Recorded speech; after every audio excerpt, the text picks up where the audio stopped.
ఆయన బ్రహ్మ మనకందరికీ కూడా ఓ సంవత్సరం అయితే ఆయనకి ఏదో కొద్ది కాలం.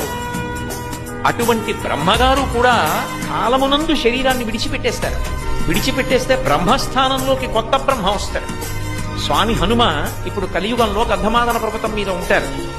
గంధమాదన పర్వతం మీద ఉండేటటువంటి హనుమ వచ్చే యుగంలో భవిష్యత్తులో బ్రహ్మ అవుతారు. ఆయన బ్రహ్మస్థానాన్ని అలంకరిస్తారు. విష్ణువు కూడా శివుని యందు ఐక్యమైపోతారు మహాప్రలయమున.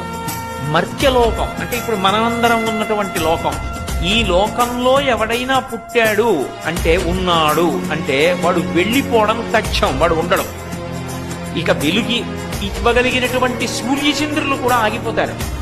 ఈ కటిక చీకటి కావల ఒక్కడే వెలుగుతూ ఉంటాడు. ఆ వెలుగుతూ ఉండిపోయే తత్వానికి పరమశివుడని పేరు.